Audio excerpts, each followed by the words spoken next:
Yoshiki एक बिल्कुल normal high school student है जो अपना ज्यादातर टाइम अपने बेस्ट फ्रेंड हिकारू के साथ बिताता है।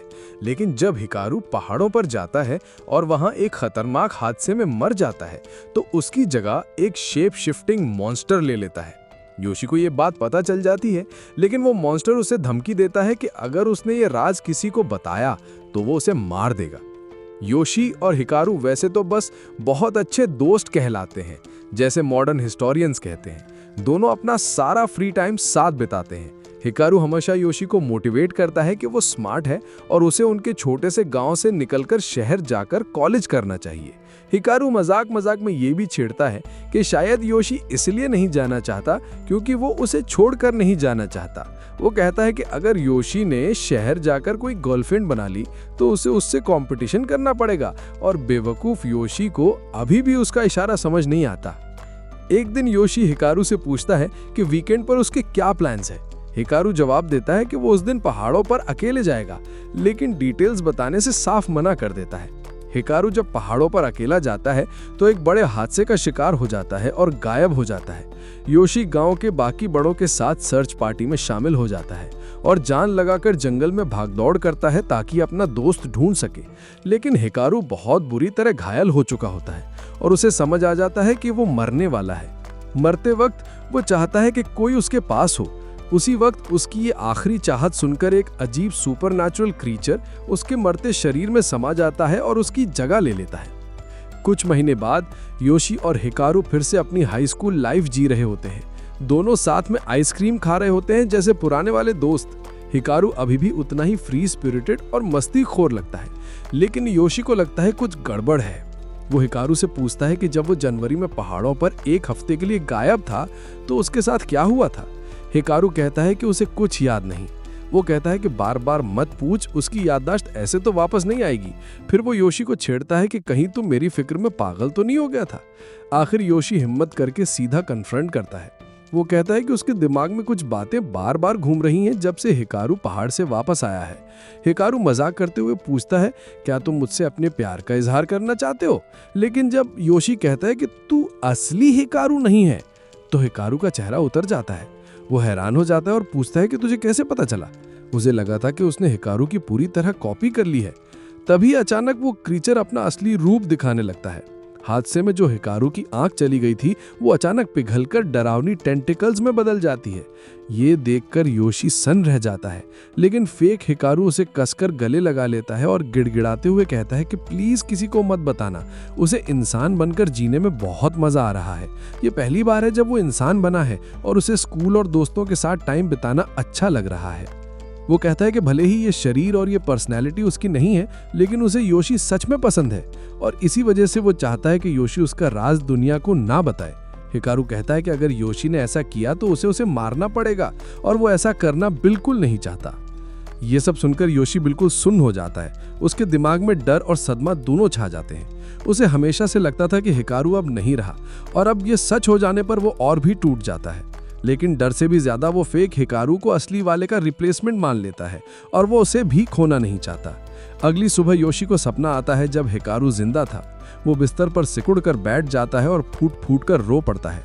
उसके बाद नीचे नाश्ते के लिए जाता है, लेकिन घर वालों से बात नहीं करता और बाहर निकल जाता है। तभी उसे आवाज आती है कि हिकारू बाहर खड़ा है।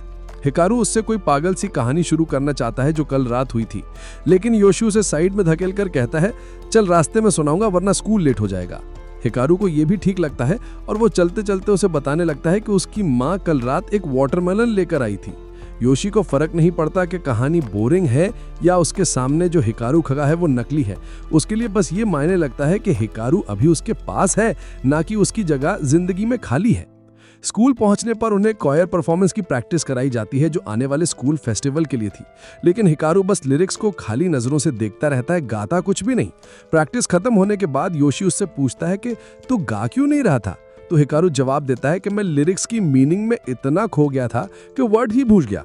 दोनों अगली क्लास की तरफ निकलते हैं, लेकिन तभी कुछ लड़कियां बताती हैं कि आज उनकी रेगुलर क्लास नहीं होगी बल्कि एक एजुकेशनल मूवी दिखाई जाएगी।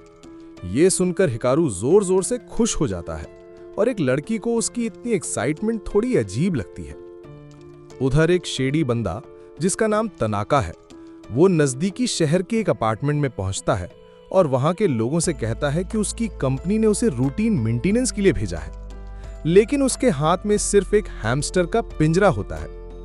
घर के अंदर घुसते ही तनाका सामान इधर-उधर पटकना शुरू कर देता है और उस हैमस्टर केज को किसी रेडार की तरह यूज करने लगता है सस्पिशियस चीजें ढूंढने के लिए, जबकि सबसे ज्यादा सस्पिशियस तो वही खुद लग रहा होता है।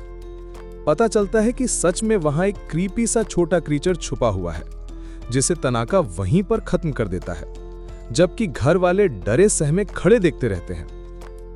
इसके बाद वो अपनी बॉस को कॉल करके बताता है कि उसे सुपरनैचुरल क्रीचर तो मिला, लेकिन वो टारगेट नहीं मिला जिसकी तलाश में वे लोग सदियों से हैं।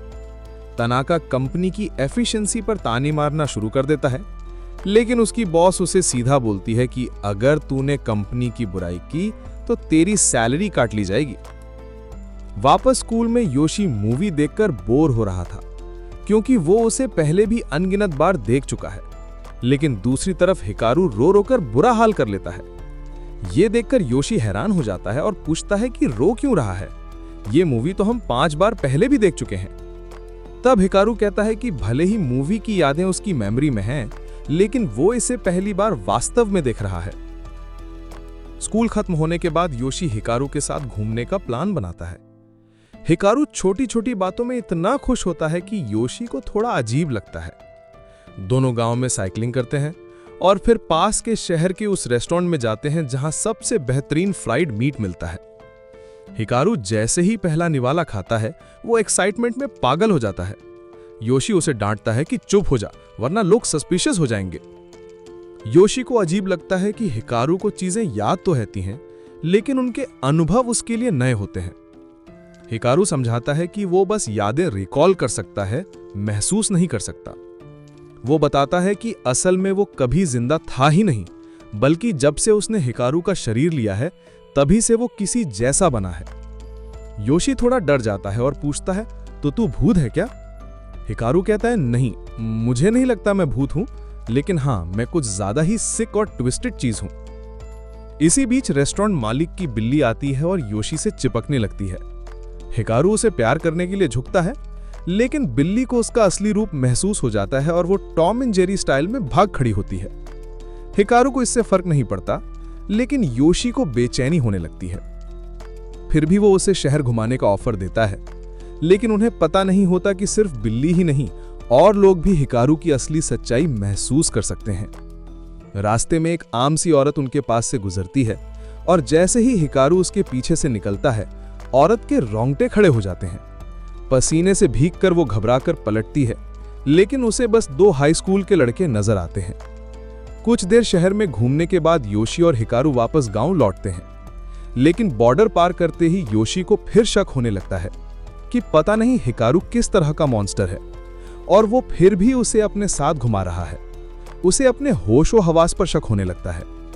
तभी हिकारू उसकी सोच तोड़ते हुए कहता है, अरे मैं बाद में तेरे घर आ जाऊं, हंटर एक्स हंटर का नया वॉल्यूम पढ़ना है। योशी मान जाता है, लेकिन जैसे ही वो थोड़ा आगे बढ़ते हैं, एक क्रीपी बूढ़ी औरत उन्हें देखती है और बुरी तरह चिल्लाने लगती है।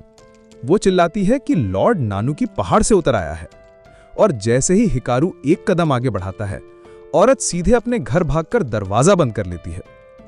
दोनों लड़के आगे बढ़ते हैं और योशी फिर असली हिकारू की मौत का मुद्दा उठाता है। फेक हिकारू तुरंत सफाई देने लगता है कि मैंने उसे नहीं मारा था, जब मैंने उसे पाया तब वो पहले से ही मरने की कगार पर था। फिर वो बताने लगता है कि उसे बस इतना याद है कि वो सदियों तक पहाड़ों में भटक रहा था, बिना किसी रूप और बिना किसी सेंस के। सब कुछ बदल गया जब उसने हिकारू को देखा और उसके अगले पल उसे लगा कि उसने उसका शरीर ले लिया है, लेकिन असल में कैसे हुआ वो खुद भी नहीं जानता। आखिरकार दोनों योशी के घर पहुंच जाते हैं। अलग होने से पहले वो उससे पूछ बैठता है कि क्या तुम मुझे सच में पसंद करता है?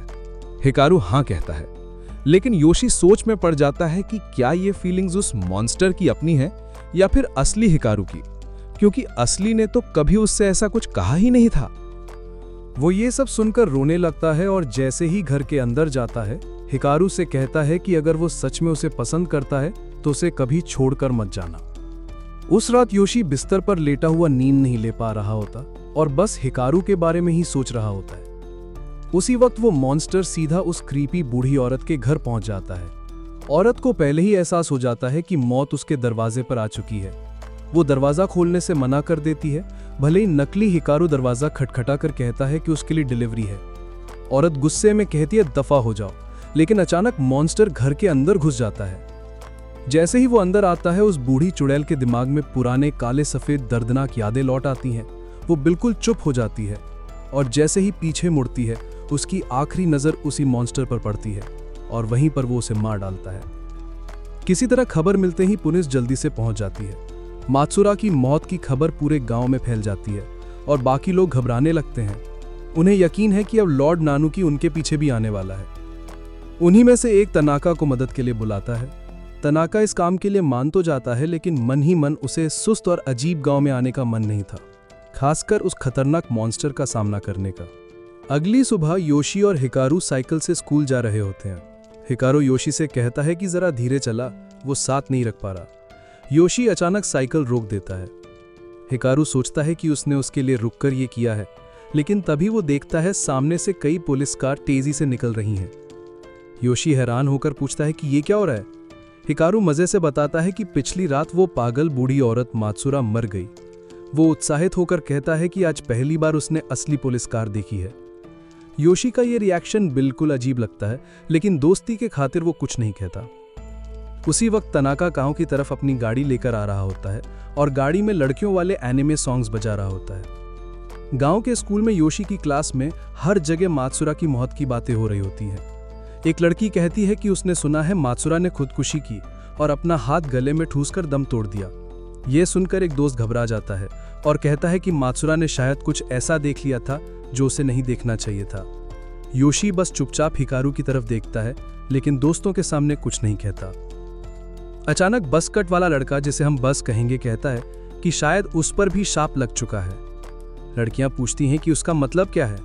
बस बताता है कि वो अक्सर स्कूल से घर जाते वक्त शॉर्टकट लेता है और जंगल से होकर निकलता है, लेकिन वो जंगल बेहद डरावना है। लड़कियां उसका मजाक उड़ाती हैं और कहती हैं बच्चा मत बन, लेकिन बज उन्हें समझाता है कि वो नहीं समझती वो रोज क्या झेलता है। वो बताता है कि जैसे ही जंगल से गुजरता है, उसकी नजरें जमीन से ऊपर उठती ही नहीं और अगर कभी ऊपर देखने की कोशिश करता है तो उसका शरीर एकदम से फ्रीज हो जाता है। बस कहता है कि अब वो अकेला ये सब नहीं झेल सकता और योशी से कहता है कि आज वो उसके साथ घर चले। योशी साफ मना कर देता है कि उसे इन चक्करों में कोई दिलचस्पी नहीं है, लेकिन तभी हिकारू वहां आ जाता है और क्यूरियोसिटी से पूछता है कि मामला क्या है। वो कहता है कि वो बज और योशी दोनों के साथ जंगल से होकर जाएगा। ये सुनकर सबके होश उड़ जाते हैं, क्योंकि हिकारू पहले तो भूत प्रेत की बातों से बहुत डरता था। लड़कियां ताना मारती हैं कि क्या वो सच में कर भी पाएगा, क्योंकि जब भी सब साथ में हॉरर मूवीज देखते थे तो हिकारू तो वहीं फेंट हो जाता था। लेकिन हिकारू हंसकर कहता है कि अब ऐसी चीजें उसे डराती नहीं है। बस को राहत मिलती है और कहता है कि आज पूरा फ्रेंड ग्रुप उसे जंगल से घर छोड़ने जाएगा। वहीं दूसरी तरफ तनाका गांव पहुंच चुका था, जहां गुस्साए आदमी उसका इंतजार कर रहे थे। उन्हें लगता था कि तनाका बहुत पहले आ जाएगा, लेकिन तनाका उनकी झुंझलाहट पर हंस देता है और कहता है कि वो तुरंत अपना काम शुरू करेगा। वो मात्सुरा के घर में घुस जाता है, जबकि वो अभी भी क्राइम सीन था। बाकी लोग मजबूरी में उसका पीछा करते हैं। तनाका घर देखकर बोलता है कि ये तो बिल्कुल कचरा दिख रहा है। फिर वो टेका नाम के आदमी से उसके पिता के बारे में पूछता है। टेका बताता है कि उसके पापा घर से बाहर नहीं निकल रहे, क्योंकि वो मात्सुरा के साथ जो हुआ उससे डरे हुए हैं। उन्हें लगता है कि अगला शिकार वही बनने वाले हैं। ये सुनकर तनाका हंसने लगता है, क्योंकि उसने पहले ही ऐसा होने की भविष्यवाणी की थी। ये सुनकर टेका गुस्से में उसका कॉलर पकड़ लेता है और कहता है कि मजाक मत करो, गांव के लोग मर रहे हैं। वो तनाका की कंपनी को दोष देता है, क्योंकि उन्होंने यहाँ कोई अजीब सा रिचुअल किया था। लेकिन तनाका कहता है कि अगर उन्होंने वो ना किया होता तो कोई बड़ी कंपनी यहाँ की ज्योग्राफी बदल देती और उसके बहुत गंभीर नतीजे निकलते। तभी पास खड़ा बुजुर्ग आदमी, जिसके बाल बस कट है, बोल उठता है कि गांव में सिर्फ बूढ़ी औरत की मौत से भी ज्यादा डरावनी चीजें हो रही हैं। वो कहता है कि ये सब शायद इसलिए शुरू हुआ क्योंकि हिकारू के परिवार का वो रिचुअल फेल हो गया जो उन्हें करना था। उधर बज अपने दोस्तों को उस डरावने जंगल वाले हिस्से में ले जाता है जहां से गुजरकर वो घर जाता है। उसके दोस्त भी मानते हैं कि ये जगह क्रीपी है, लेकिन वो ज्यादा हिचकिचाते नहीं और सीधा जंगल में घुस जाते हैं। ये देखकर बज हैरान रह जाता है, क्योंकि वो तो अब तक अकेले हिम्मत भी नहीं जुटा पाया था। जल्दी ही वो भी उनके पीछे भागता है, लेकिन सरप्राइजिंगली जंगल के अंदर कुछ भी डरावना नहीं था। बस को एहसास होता है कि शायद वो ओवरथिंक कर रहा था। वो अपने दोस्तों का शुक्रिया करता है और उन्हें सावधान रहने को कहता है। मात्सुरा के घर पर तनाका को हर जगह लॉर्ड नानुकी लिखा मिलता है। वो सोचता है इसका मतलब क्या है। बुजुर्ग बताता है कि जब मात्सुरा बच्ची थी तो उसे पहाड़ों में कोई डरावना एक्सपीरियंस हुआ था। वो कैसी थी कि उसने वहां कुछ बहुत भयानक देखा। हालांकि इसके बाद भी वो नॉर्मल थी, लेकिन जब उसकी बेटी अचानक गायब हो गई तो वो पागल सी हो गई। तनाका उस गुमशुदा बेटी के बारे में पूछता है तो सब लोग अचानक चुप और असहज हो जाते हैं। तनाका कहता है कि जो भी मात्सुरा ने जंगल में देखा उसने उसे डरा भी दिया और उसी ने उसे आकर्षित भी किया। तभी उसका हैमस्टर अचानक तेज दौड़ने लगता है क्योंकि उसे वहां सुपरनैचुरल एनर्जी महसूस होती है। जंगल में योशी और उसके दोस्त शांति से घर लौट रहे होते हैं। तभी योशी को लगता है कि कोई उसे घूर रहा है। वो जंगल की तरफ देखता है और दूर एक सफेद जिगजैग लाइन देखता है। जितनी देर वो उसे देखता है वो लाइन उतनी पास आती जाती है। थोड़ी ही देर में वो लाइन एक लंबे गले वाले भूत का रूप ले लेती है। जब तक योशी समझता है बहुत देर हो चुकी थी। उसे पैनिक अटैक होने लगता है और वो जमीन की तरफ देखने लगता है।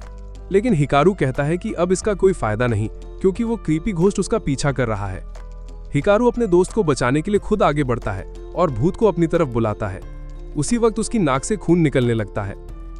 उधर तनाका अपनी टीम को गांव के मंदिर में ले आता है क्योंकि वही एक ऐसी जगह है जहां वो मात्सुरा के घर वाली क्रीपी एनर्जी से बच सकते हैं। वो बताता है कि गांव आने से पहले वो पहाड़ पर गया था और वहां उसे एक छोटा सा थैला मिला।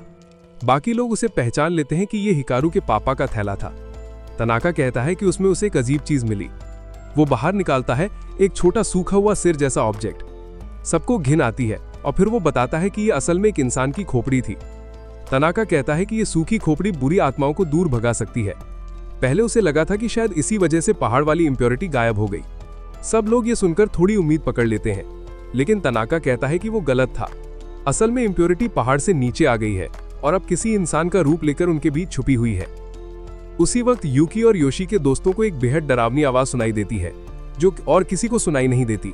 यूकी तुरंत आसाको को पकड़कर जंगल से दूर खींच ले जाती है बिना कुछ बताए। इस बीच योशी हिकारू से पूछता है कि अभी क्या हुआ। हिकारू बताता है कि भूत योशी से चिपकना चाहता था तो उसने उसे कंप्रेस करके खा लिया, लेकिन उसने काफी रेजिस्टेंस किया जिसकी वजह से उसकी नाक से खून निकला। हिकारू आगे कहता है कि भूत बहुत अकेले होते हैं और वो किसी भी इंसान से चिपक जाते हैं जो उन्हें देख ले। इसी वजह से वो नहीं चाहता कि योशी किसी और को देखे क्योंकि सिर्फ वही योशी से चिपकने का हक रखता है। इतना कहकर वो सड़क पर पहुंचते हैं जहां यूकी और आसाको उनका इंतजार कर रही होती हैं। हिकारू कहता है कि वो ठोकर खाकर गिर गया था और उसकी नाक लग गई।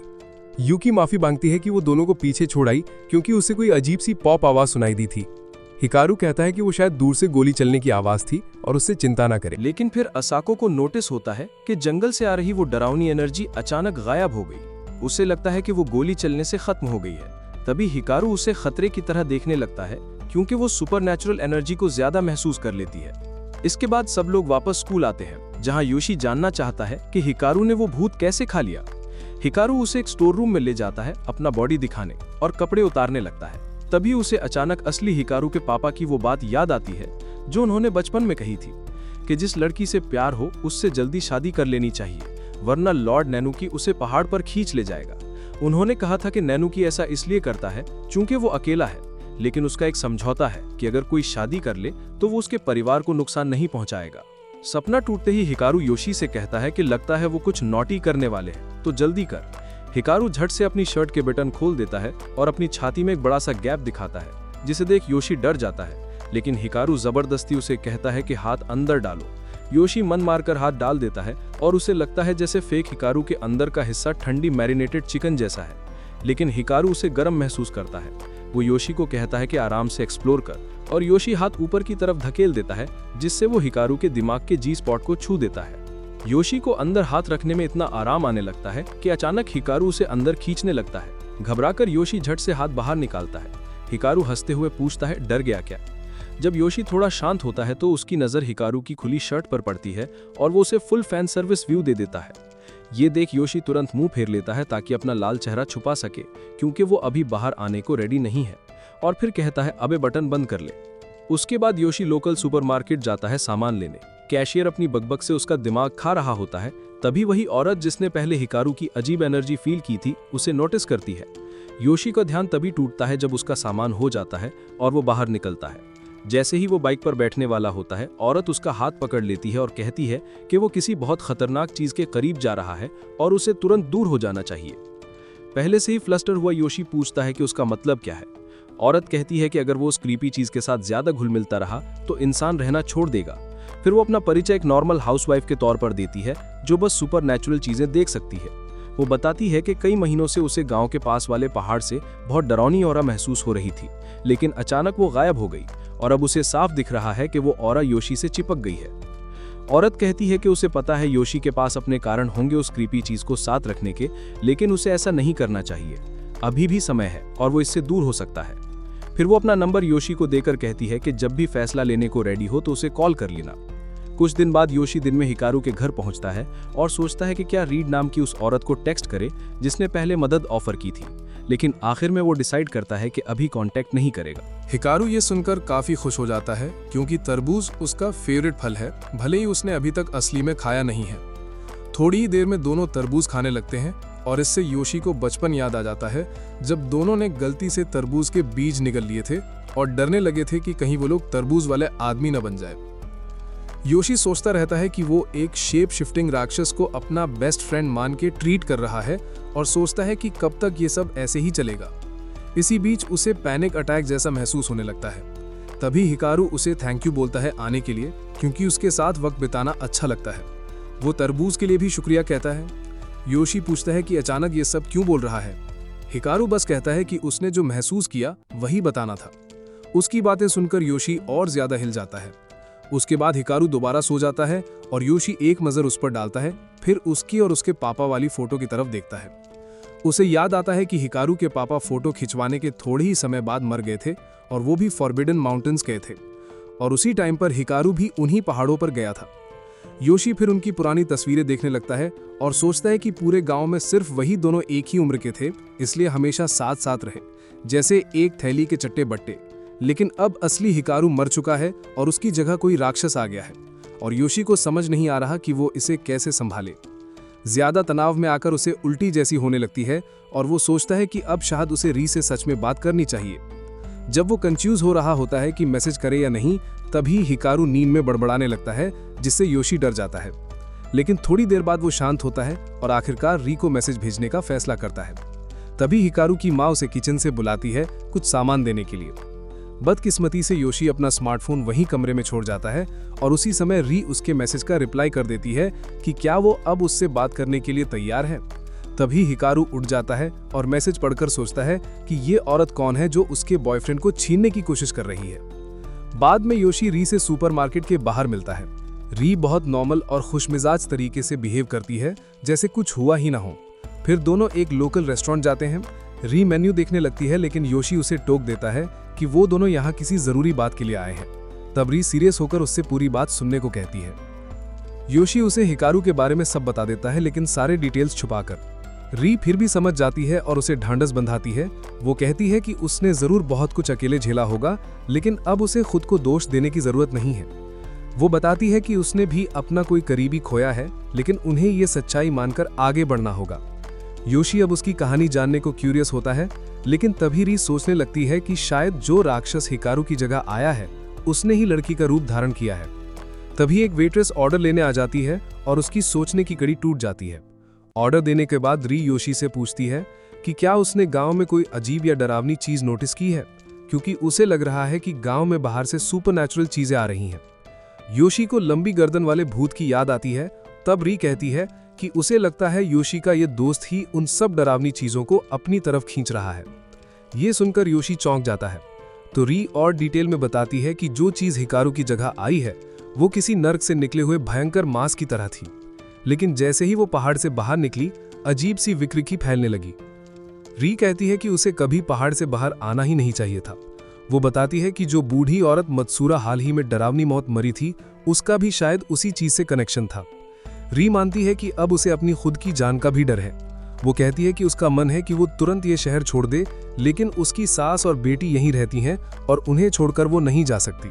योशी अचानक उसके खाली उंगली रिंग फिंगर को नोटिस करता है और पूछता है कि उसने ये क्या मतलब निकाला जब उसने कहा कि दोनों ने किसी को खोया है। रे बताती है कि कुछ साल पहले उसका मरा हुआ पति अचानक एक दिन घर वापस आ गया था। शुरू में तो उसे लगा कि खुश होनी चाहिए, लेकिन एंड बहुत बुरा हुआ। उसे समझ आ गया कि जो उसके पति की जगह आया है उसके साथ असली खुशी नहीं मिल सकती, और वो चाहती है कि योशी भी वही गलती ना करे। लेकिन योशी समझ नहीं पाता कि आखिर इस हालत में उसे करना क्या चाहिए। अगले दिन जब स्कूल खत्म होता है, सब घर चले जाते हैं, लेकिन योशी क्लास में ही बैठा रहता है, चुपचाप बारिश को देखता हुआ, खोया हुआ। हिकारू उसे ढूंढता फिरता है और आखिर में असाको क्लासरूम में से देख लेती है। योशी बहाना मारता है कि वो कुछ ढूंढ रहा था और असाको से कहता है कि हिकारू को बोल दे वो उसके बिना घर चला जाए। वो रे की बातें सोचने लगता है और खुद से सवाल करता है कि असली हिकारू कौन सा है और नकली हिकारू से छुटकारा कैसे पाए। तभी अचानक हिकारू आ जाता है उसे घर ले जाने। योशी उससे कहता है कि आज वो अकेले जाएगा। हिकारू पूछता है कि वो ऐसे क्यों बिहेव कर रहा है, जैसे पीरियड्स में हो। फिर उसे हंसाने के लिए मजाकिया चेहरा बनाता है, लेकिन योशी हंसता ही नहीं। हिकारू उसके कंधे पर हाथ रखकर कहता है कि अगर कुछ प्रॉब्लम है तो बता सकता है, लेकिन योशी उसका हाथ झटक देता है और बोलता है कि उसे अकेला छोड़ दो। हिकारू को बुरा लगता है और पूछता है कि क्या उसने कुछ गलत किया है, इसलिए योशी नाराज है। योशी उल्टा पूछता है कि वो सब अपने ऊपर क्यों ले रहा है।